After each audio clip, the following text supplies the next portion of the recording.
Hey everyone!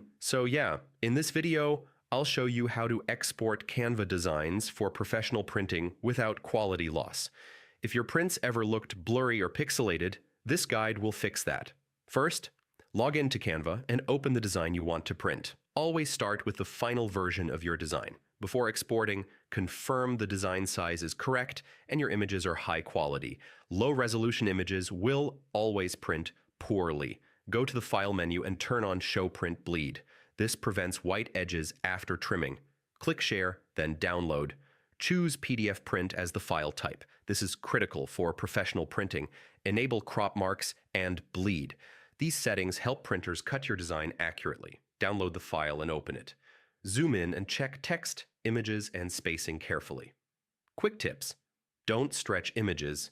Use clean fonts and ask your printer about any special requirements.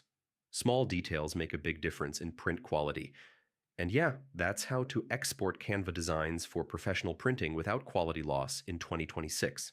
If this guide helped you, like the video, subscribe to the channel, and I'll see you in the next tutorial.